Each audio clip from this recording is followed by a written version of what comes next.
শ্যামচাঁদ হাতের পক্ষ থেকে আমরা শুরু করতে চলেছি আমাদের ছবিতে একটি দ্বিতীয় নিবেদন।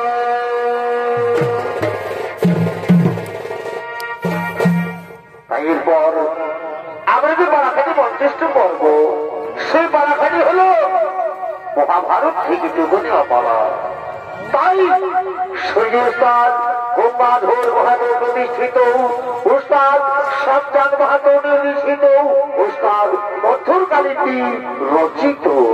তাই পাড়া রচয়িতা পাড়া নাম রেখেছেন দ্রৌপদীর বস্ত্র হরণ হইতে, দ্রৌপদীর বস্ত্র হরণ হইতে মহাবলী ভীম হস্তে দুঃশাসনের রক্তবাণ।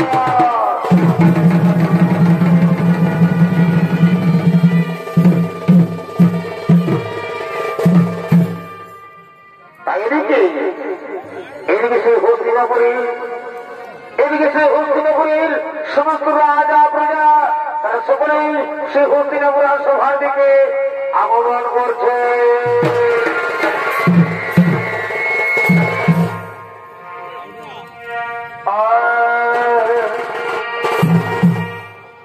বিশ্বদেব দ্রোণাচার্য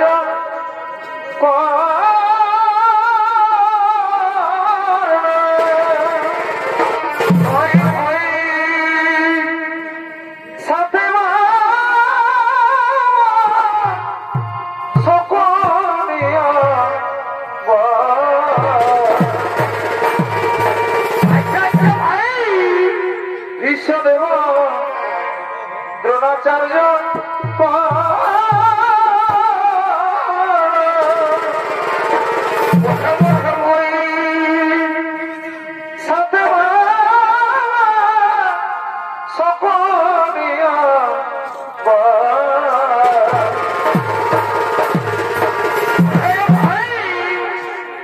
আজকে বাসা খেলে কি হলো ভাই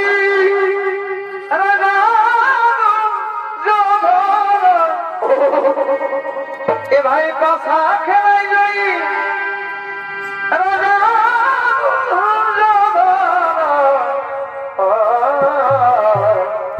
ভাই আর তারা শোবে আনন্দ মন। এ ভাই হস্তিনাপুর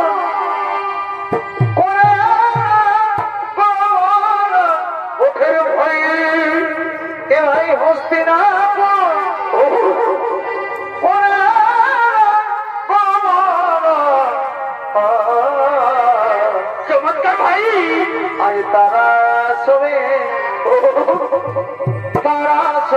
আনন্দ।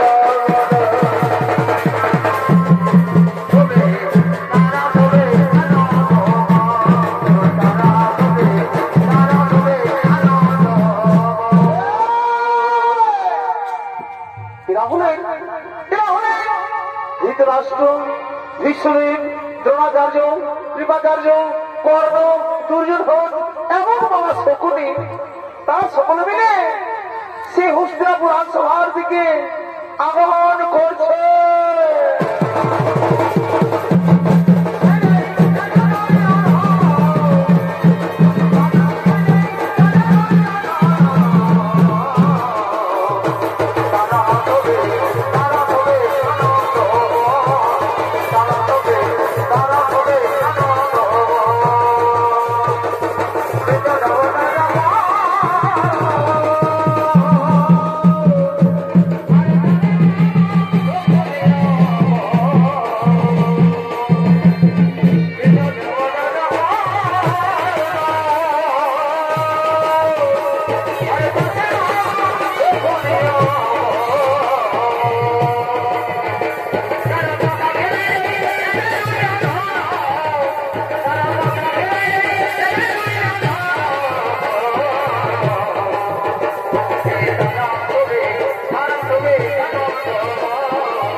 যা তুমি সেই পঞ্চপাণ্ডবদের সেই পঞ্চপাণ্ডবদের কাছের গ্রহণ করার জন্য এই রাজসভার মধ্যে ডেকে নিয়ে সুভাষ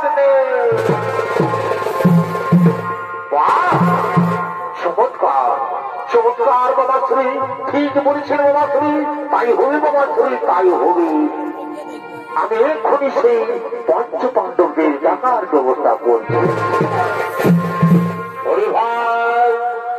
ভাই দুঃসাচার তুমি যেখানে থাকো শীঘ্র চলেছ এই রাজসভা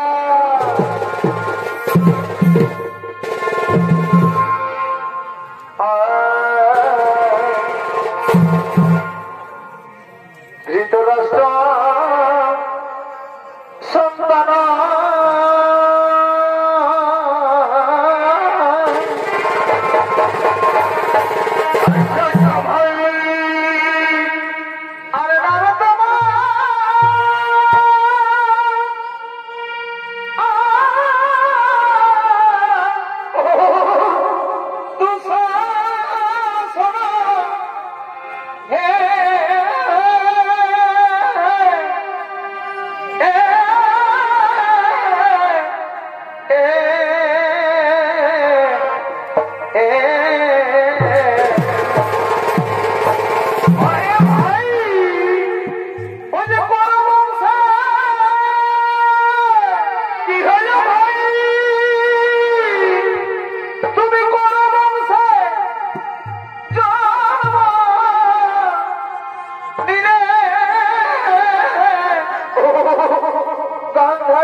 পরিচিত বিষভ মণ্ডলে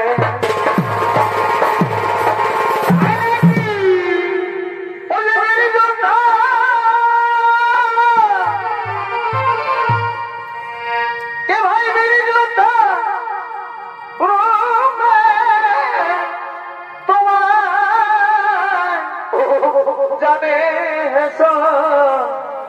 কোলে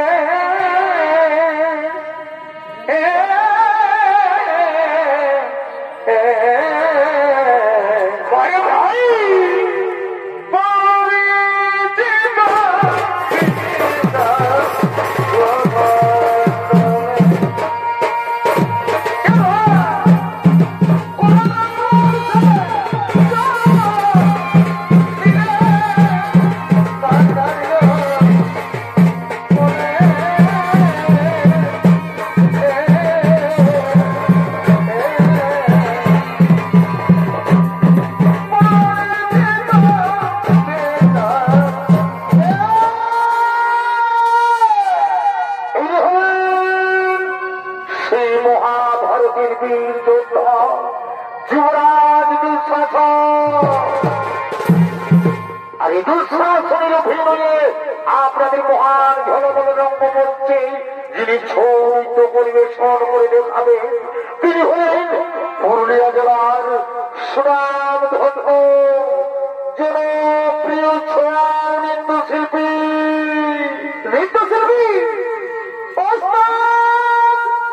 জীবন সিং শর্মা।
সিংহাসন তুমি যাও, তুমি শ্রীপুর চলে যাও, সেই পঞ্চ পাণ্ডবদের দাসের গ্রহণ করার জন্য এই রাজসভার মধ্যে ডেকে নিয়েছো ভাই, এই রাজসভার মধ্যে ডেকে নিয়েছো। আমি আপনার দেশ ঘুরে ঘুরে করিব পারো, আমি একটুখানি বিলম্ব করব না, আমি চললাম সেই পঞ্চ পাণ্ডবদের ডেকে নিয়ে আসার জন্য।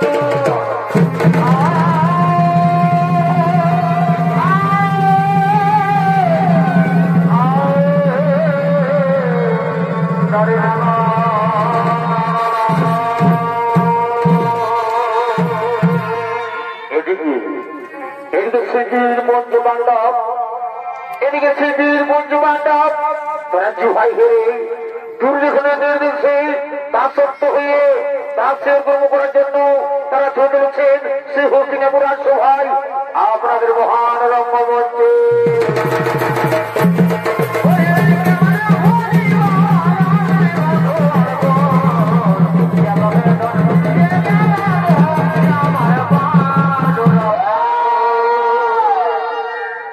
এরা হলেন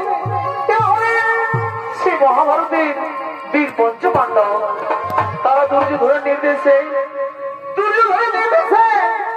দাসের কর্ম করার জন্য সে হস্তিনাপুর রাজসভার দিকে আগমন করছে।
আমাদের কাজ হয়ে গেছে, কিন্তু তাদের স্ত্রী দ্রৌপদীকেও দাসী হিসেবে এই রাজসভার মধ্যে ডেকে নিয়ে সৌভাগ্যে।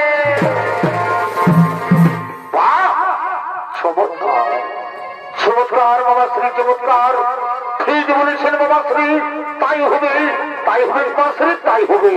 রাজকামী তুমি শীঘ্র তুলেছি রাজসভায়।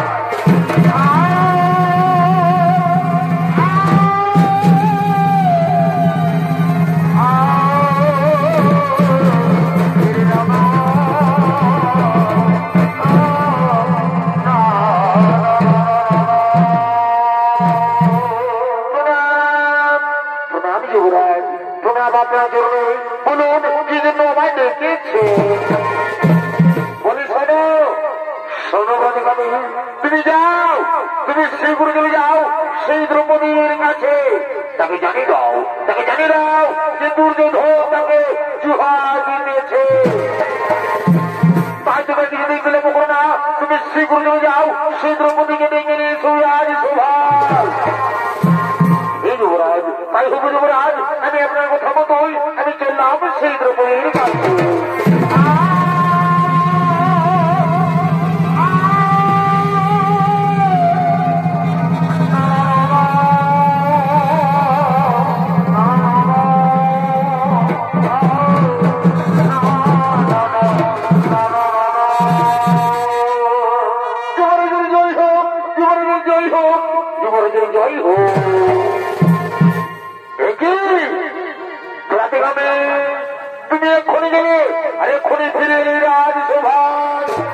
গিয়েছিলাম সেই দ্রৌপদীর কাছে, কিন্তু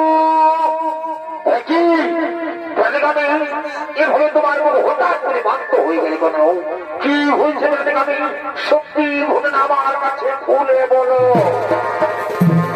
যুবরাজ, আমি গিয়েছিলাম সেই দ্রৌপদীর কাছে, কিন্তু সে কোনো মতে আসতে চাইল না এই সভায়।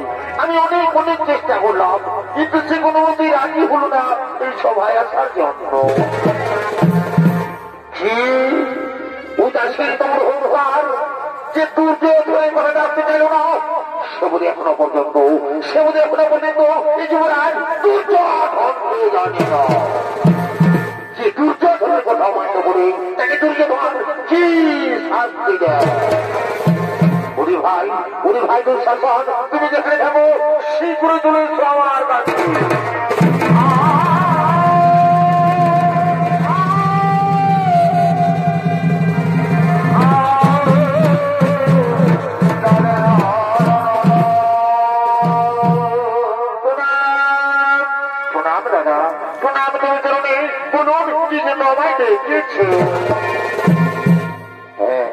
তুমি কি জানো? জানো দুঃশাসন, সেই দ্রৌপদীর আগে আমার কথাটা আসতে চাই না এই সভায়। তাই শোনো দুঃশাসন, তুমি যাও ভাই, তুমি যাও, তুমি নিজে গিয়ে ওই অহংকারী নারী ওই দ্রৌপদী চুলে টানতে নিয়েছে ওই সভায়। তাকে জানিয়ে দাও যে দুর্যোধন তাকে জিহাদ জিতেছে। দাদা, আমি তো পূর্বে বলেছি আমি আমি একটুখানি ওগুলো দেখবো না। আমি এখানে দ্রৌপদী চুলে টানতে নিয়ে আসবো সভা।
আপনি তো সব কিছু দেখলেন পিতামহ। ওই দুঃশাসন কিভাবে আমায় অপমানিত করে চুলে টানতে নিয়ে এসেছে সভায়। পিতামহ, আপনি তো করে দিলে না পিতামহ, না এভাবে মাপ নিচু করে দেবেন না পিতামহ। আমি আপনার কুলবধূ দ্রৌপদী, আমি দুষ্ণা না করে এই পূর্ণ কোন সভার মাঝে আপনাকে আমি প্রণাম করছি পিতামহ। আপনাকে আমি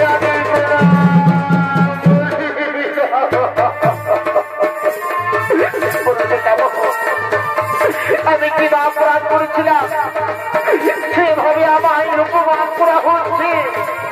বলুন পিতামহ, আমার এই প্রশ্নের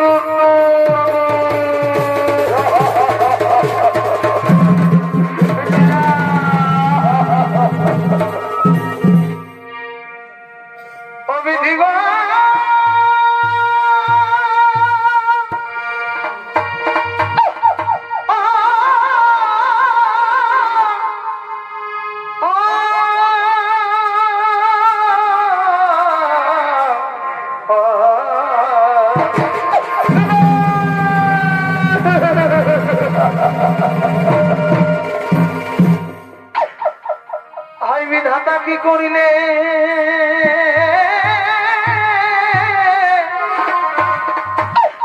কেন হেন দুঃখ দিলে তুমি জীবন না নিলে কেন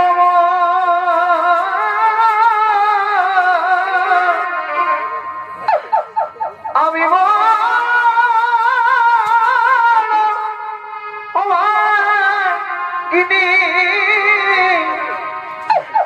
আমি দুঃখিনী তুমি লজ্জা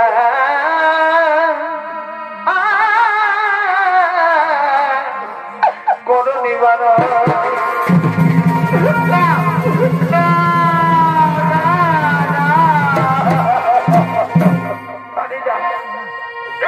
আমি অপমান সহ্য করতে আমি আর পারি না এই দুঃখ যন্ত্রণা সহ্য করতে আমি আর পারি না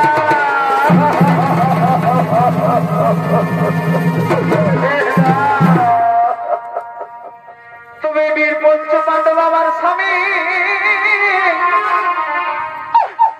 আজকে মুখে শব্দ নাহি শুনি এই বীর পঞ্চপাণ্ডব আমার স্বামী আজকে মুখে শব্দ নাহি শুনি ভগবান আজকে দুর্দশা ঘটিল আমার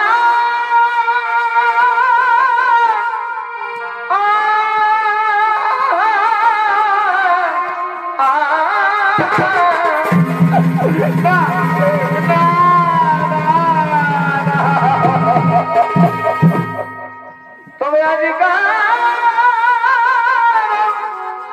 সবার মাঝে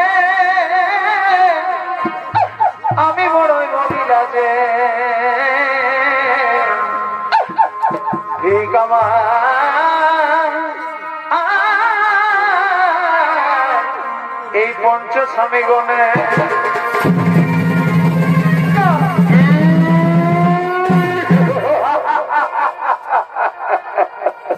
কি বলে সুন্দরী তোমার পঞ্চপাণ্ডব স্বামী না না না না না না না না না শুনো সুন্দরী তোমার পঞ্চপাণ্ডব স্বামী তোমাকে রক্ষা করতে পারবি না কারণ তুমি জানো তুমি কি জানো সুন্দরী তোমার এই পঞ্চপাণ্ডব স্বামী কি করেছে তোমার এই পঞ্চপাণ্ডব স্বামী না আমাদের সঙ্গে জুয়াই হেরে আমাদের দাস হয়ে গেছে আর জানো সুন্দরী তোমার পঞ্চপাণ্ডব স্বামী আর কি করেছে তোমার এই পঞ্চপাণ্ডব স্বামী না আমাদের সঙ্গে জুয়াই তোমার বউ হেরে গেছে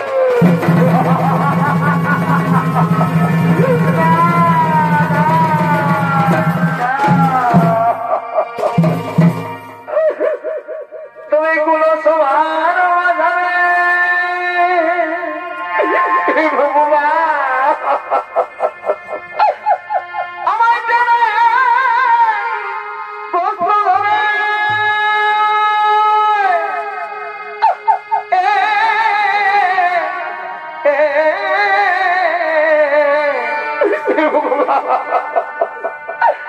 এই কুলাকার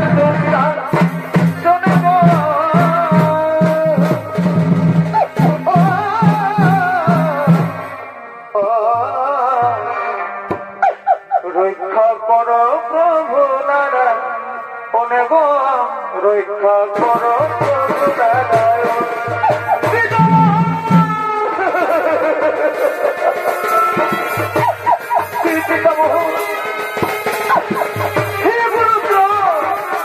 আমি কি অপরাধ করেছিলাম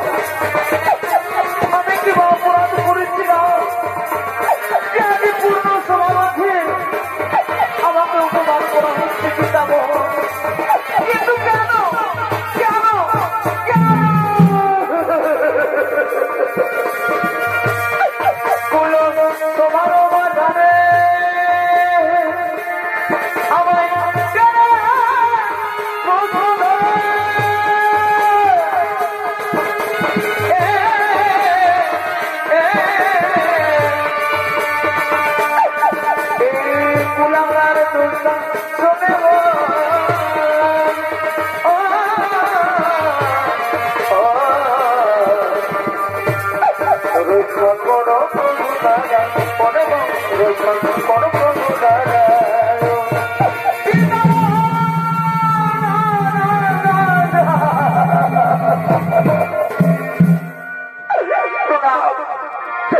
প্রণাম কৃষ্ণ,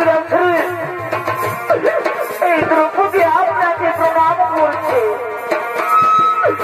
আজ আপনি তো পুরো ভাগ্যবান, কারণ আজ আপনি দৃষ্টিহীন জন্মেছে। আর আজ যদি আপনি দৃষ্টিহীন না হতে, তুমিও ভাগিনী দুর্দশা দেখে, এই দ্রৌপদীর দুর্দশা দেখে আজ আপনি বলছো, আজ বলছো দৃষ্টিহীন।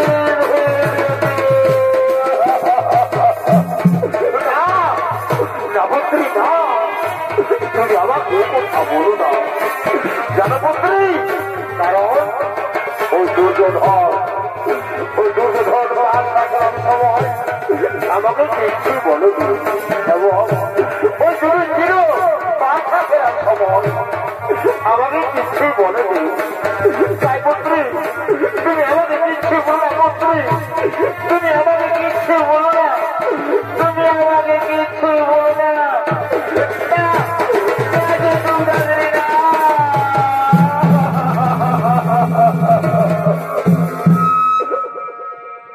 আমি বড়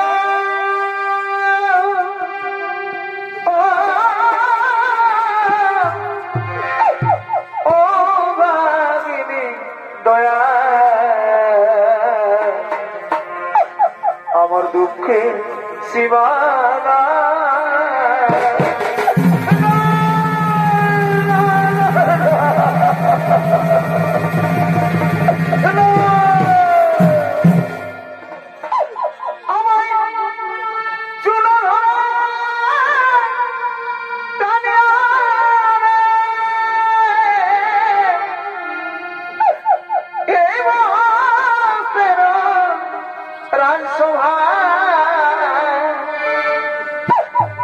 আমি বড় ও ভাগিনী দয়া, দুঃখে সীমানা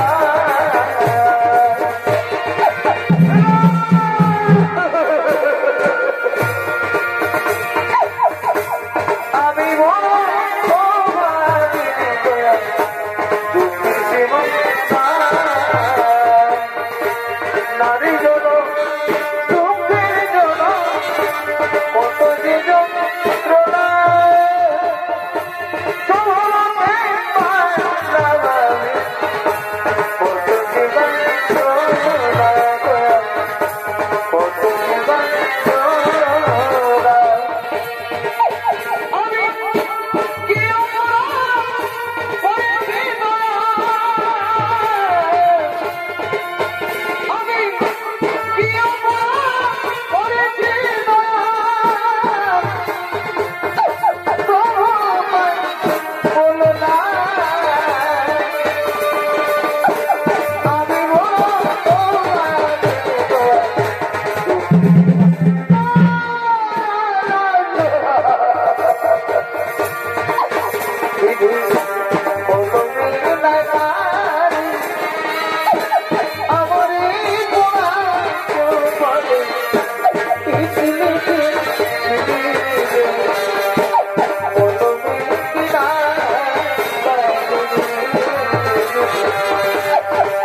তুমি ওদিকে দেখো, ওদিকে দেখো ওই পঞ্চপাণ্ডব জুহাই হেরে তারা কিভাবে ছটপট ছটপট ছটপট করছে।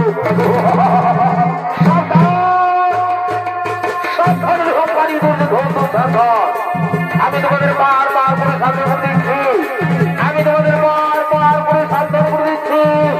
এই সতীর গায়ে, এই সতীর গায়ে হাত দেবে না, তোমার হাত আমি ভেঙে দেবো। ছোট মুখে বড় কথা আরে বলে দিনা হাত ভেঙে দেবে।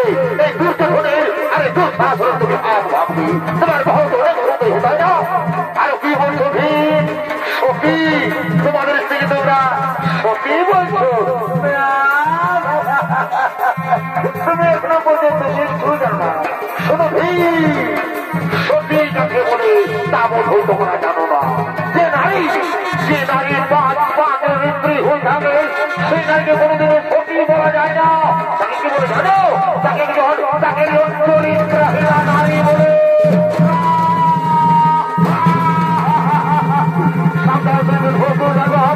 আমি ওদের বারবার করে সতর্ক দিচ্ছি, চুপ হয়ে চুপ হয়ে যাও।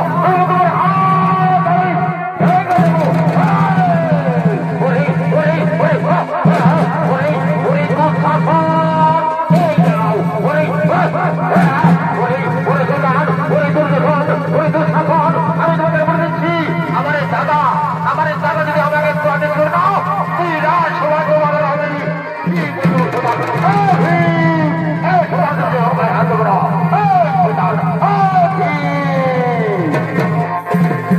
তুমি কিভাবে ছটপট ছটপট করছো? তুমি জানো না যে তোমরা আমাদের সঙ্গে জুহাই হয়ে গেছো? তাই যেমনি ভাবে জুহাই হয়েছো তেমনি ভাবে দাসের মতো নিজের জায়গায় বসে যাও। শয়তান আর আমাকে কথা দেখাই, এই দুর্যোধনকে কথা।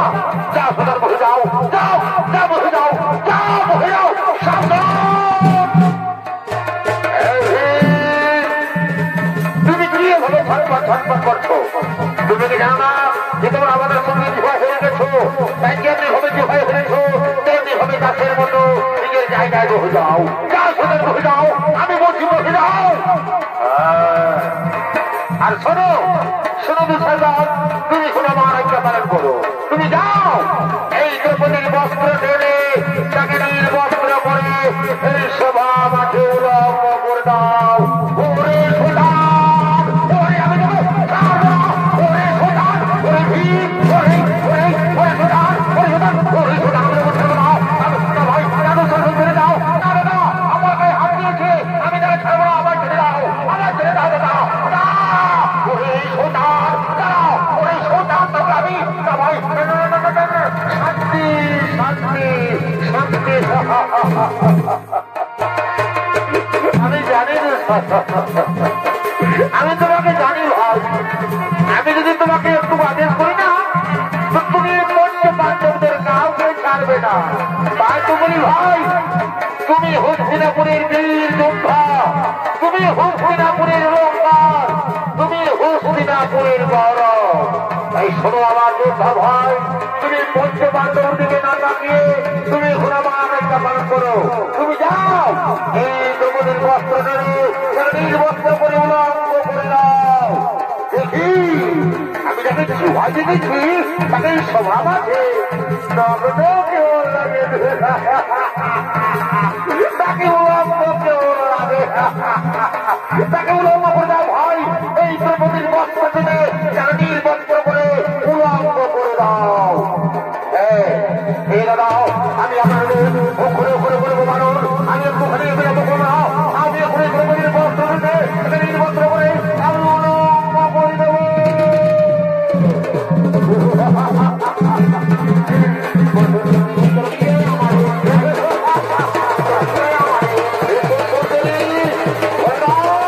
তোমার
সুহৃদানিসব মন্ডলী,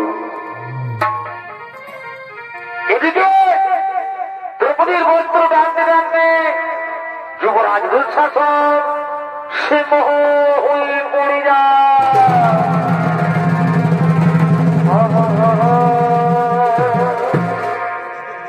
কারণ সত্যযুগে একদিন গর্গমণি গঙ্গার জলে স্নান করছিলেন। এমন সময় সে গর্গমণি গঙ্গার জলে স্নান করতে করতে তার গায়ের বস্ত্র জলের মধ্যে ভেসে যায়। সেই সময় গর্গমণি সে জলের মধ্যে উলঙ্গ অবস্থায় দাঁড়িয়ে রয়েছিলেন। তার বাঁচার কোন উপায় ছিল না। সে লজ্জায় সে অপমানে কিছুতেই জলের থেকে উঠতে পারেনি।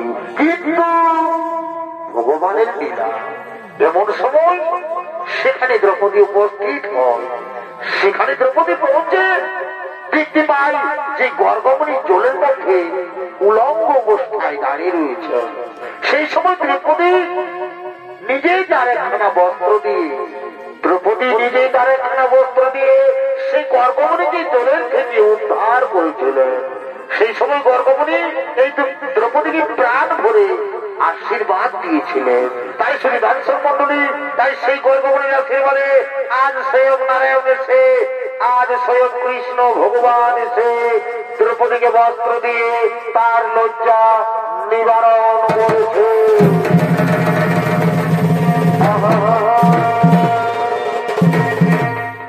আর এদিকে সে দ্রৌপদী কাঁদতে কাঁদতে হস্তিনাপুর নারীশ মহারাজের ধৃতরাষ্ট্রকে বলছে,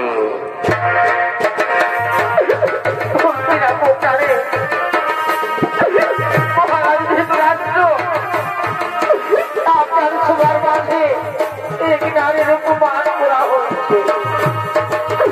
যে নারী আজ কখনো কোনদিন ওই সূর্যের প্রকাশ পর্যন্ত দেখেনি, সেই নারী আজ নিজের ঘরে নিজের রাজসভায় পিতামহ গুরু কৃপা দাসে থাকার পরে আমার এই বস্ত্র হরণ করার চেষ্টা করেছে।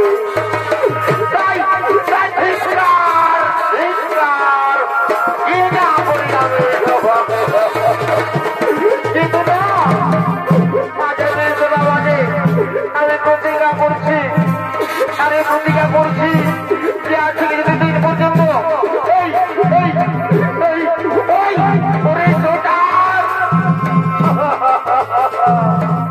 আজ আমি এই সভা মাঝে আমি প্রতিজ্ঞা করছি যে আজ থেকে দিন পর্যন্ত এই দুঃস্থদের আমার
আমি প্রতিজ্ঞা করছি, আর এই প্রতিজ্ঞা করছি যে আজ থেকে যতদিন পর্যন্ত এই হোম করি, এই পাপি, এই দুষ্টদের সরকার আমি রক্তপাত না করতে পারি, ততদিন পর্যন্ত আমি আমার পূর্বপুরুষের কোনোদিন মুখ দেখাবো না। আমার পূর্বপুরুষের আমি কোনোদিন মুখ দেখাবো না। আমি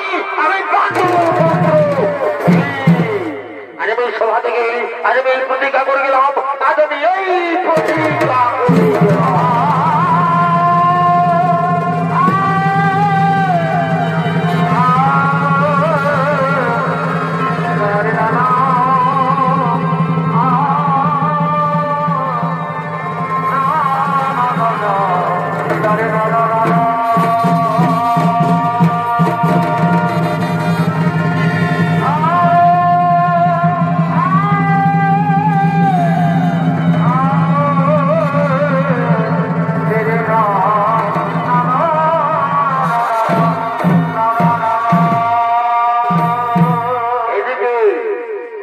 সেই বীর পঞ্চপাণ্ডব তারা দুর্যোধন গেছে 1 বছরের জ্ঞানবাস এবং 12 বছর বনবাসে চলে যায় এবং তাদের ওই জ্ঞানবাস এবং বনবাস পূরণ হয়ে যায়।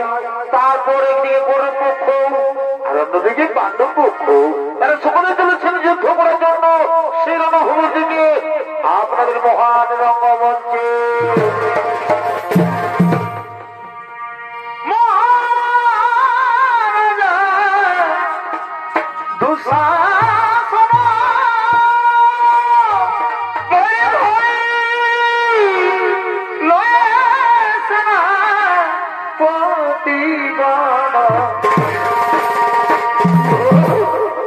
মহাবলী ভীমের সাথে আচ্ছা আচ্ছা ভাই করিবারে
আমি রণভূমিতে না তোমাকে এদিকে ওদিকে ঘুরে বেড়াচ্ছিলাম।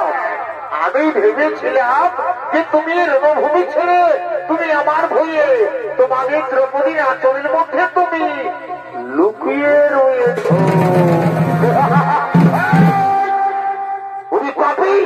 আমি তোমার ভয়ে লুকিয়ে রয়েছি। মনে পড়েছে রাজসভার কথা, আমরা পঞ্চপাণ্ডব সামনে থাকার পরেও আমাদের পাঞ্চালীর বস্ত্র হরণ করার চেষ্টা করেছি। সে পাপের প্রতি ঘোর হওয়ার জন্য তুমি তৈরি হয়ে যাও, তোকে আমি আছড়ে আছড়ে মারবো। শয়তান বিলবেল এই করে জল ভারত করার হন এই কোদা দিয়ে তোমার আমি আজ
পুরীর বাপি বাবা শ্রী পুরীর সৈতান বাবা শ্রী চলে এসো যুদ্ধ করে যেন তৈরি হয়ে যায়।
তাহলে কি আমার বাবা ছেলে যুদ্ধে পরাস্ত হয়েছে? না, সে বলে আমার বাবা স্ত্রী কোনোদিন যুদ্ধে পরাস্ত হবে না। আমি যাই, তাও আমি একবার কাছে যাই, আমি একবার কাছে যাই।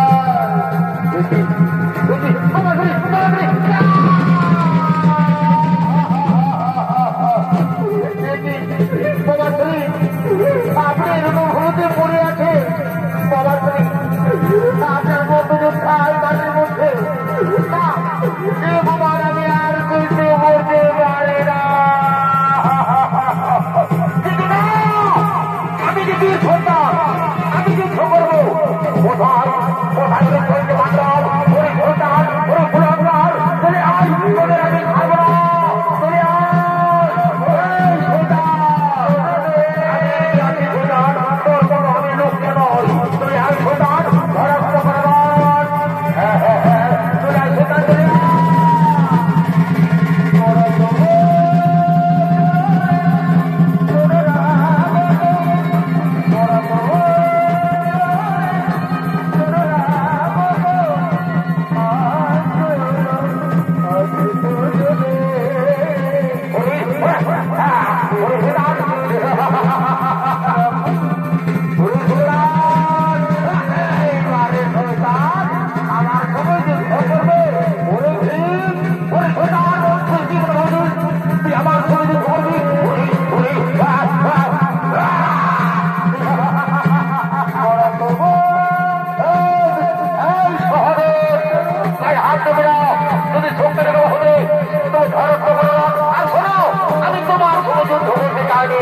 তোমার দাদা ভীমকে পাঠিয়েলাম, তোর আবার সেই যুদ্ধ করারে তুলছে, তোর আমি ইচ্ছে করিব পুরাণ শোতান তোর ধরস্তে হরণ চলে আয় শোতান চলে আয়।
তো আমি বহুদিন করে এই শৈতানকে আমি যুদ্ধে পরাস্ত করেছি, কিন্তু না না না, আর আমি আমার বহুদিনের প্রতীক আমি পালন করবো।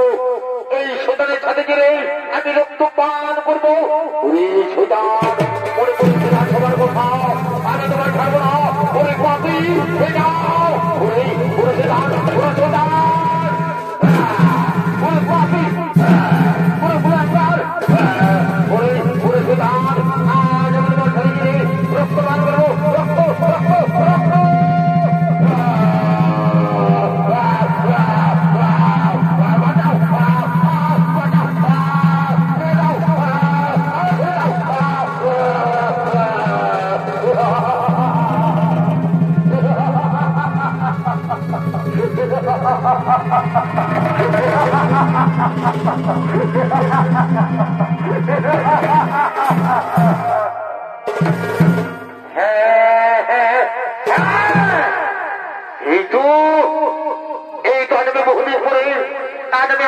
আমি পালন করেছি।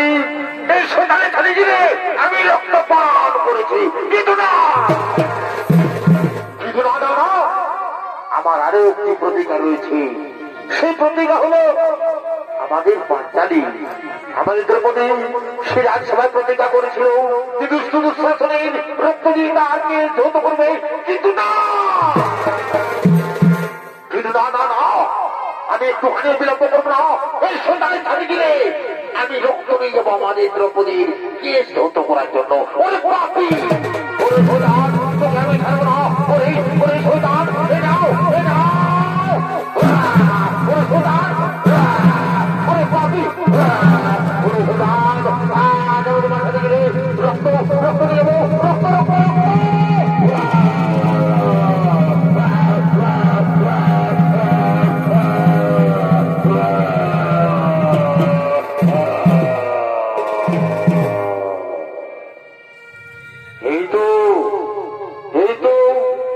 একটুখানি বিলম্ব করবো না। এই রক্ত নিয়ে যাবো আমাদের দ্রৌপদীকে ধৌত করার জন্য। আমাদের দ্রৌপদীর প্রতি আমি আজ পালন করবো, তাই রক্ত নিয়ে যাবো আমাদের দ্রৌপদীকে ধৌত করার জন্য। এই রক্ত নিয়ে আমি শীঘ্র চলে যাবো আমাদের দ্রৌপদীর কাছে। জয় রাধে রাধে, কৃষ্ণ কৃষ্ণ গোবিন্দ গোবিন্দ বলবে। জয় রাধে গোবিন্দ, রাধে গোবিন্দ নামটি প্রেমানন্দনী তাই গৌর হরি হরি বোধনে লইয়া। জয় রাধে গোবিন্দ, রাধে গোবিন্দ নামটি হরি বল বোধনে লইয়া। নয়ন নীরে সোনা ভাসরে জয় রাধে রাধে, কৃষ্ণ কৃষ্ণ গোবিন্দ গোবিন্দ বলবে। জয় রাধে রাধে, গোবিন্দ গোবিন্দ বলবে। রাধে গোবিন্দ নামটি বদলে লইয়া, গোবিন্দ নামটি বদলে লইয়া। নয়ন নীরে সোনা ভাসরে জয় রাধে রাধে, গোবিন্দ গোবিন্দ বলবে। রাধে গো রাধে গো রাধে গো রাধে গো রাধে গো রাধে গো রাধে গো রাধে গো।